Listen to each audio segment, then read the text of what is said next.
Salut à tous et bienvenue pour cette vidéo sur l'Universal Med Insert de chez Helicontex. Cette trousse faite pour kit de secours se veut optimum de par son organisation et la facilité d'accès à tout son contenu. Nous allons voir ce qu'il en est de suite. Allez, c'est parti!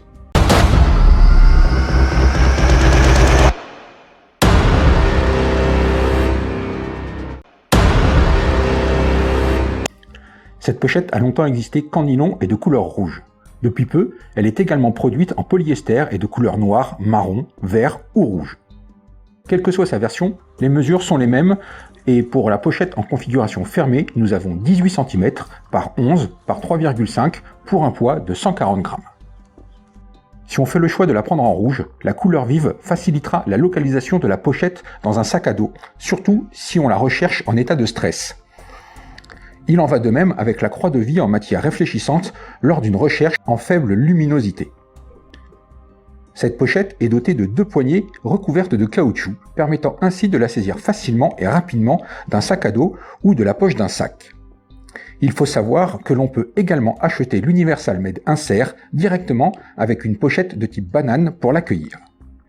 Une fois le kit en main, on voit la première pochette en plastique transparent. On pourra y placer par exemple un petit pense-bête des premiers soins ou une carte ICE.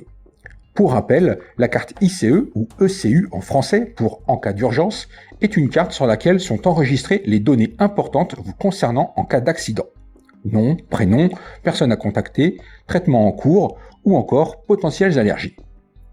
Certains diront qu'il existe des applications smartphone gratuites, mais encore faut-il que les secours puissent déverrouiller votre smartphone, sans mot de passe donc, et que ce dernier soit en état de marche suite à l'éventuel accident. Dans certains cas, on ne fait pas mieux qu'un papier.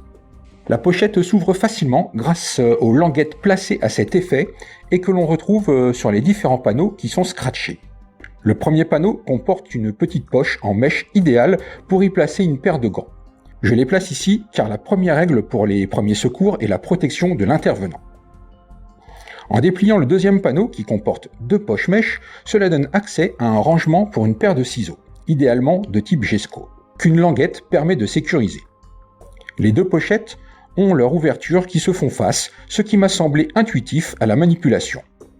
J'y ai placé des lingettes désinfectants et des bouchons d'oreilles. Le troisième panneau, qui est scratché, s'ouvre à l'aide des languettes qui sont de chaque côté pour rendre la tâche aussi facile au droitier qu'au gaucher.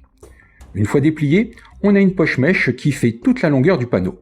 Cette poche m'a semblé idéale pour contenir divers pansements individuels, dont des hydrocolloïdes, une bande de pansement à découper, une mèche coalgant et des sutures adhésives.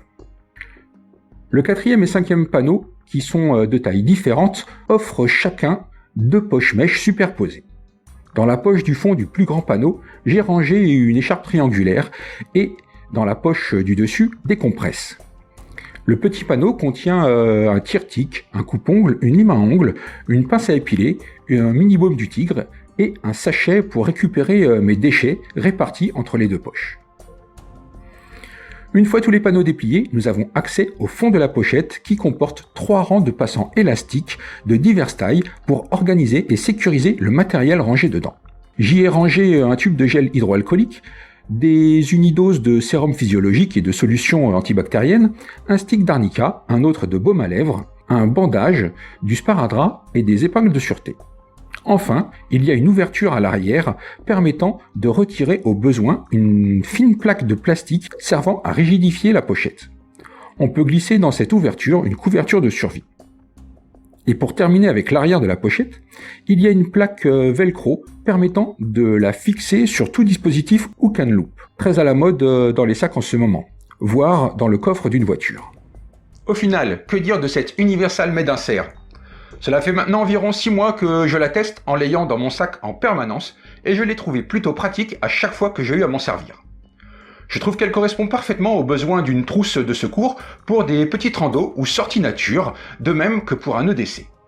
Par contre, elle ne correspondra pas à un kit de trauma ou une trousse de combat, mais ce n'est clairement pas pour ça qu'elle a été faite.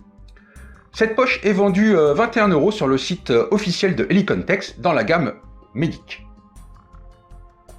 Et bien voilà, c'est fini pour cette vidéo. J'espère que cette petite revue vous aura plu et vous aura permis de vous faire une idée sur cette poche de soins.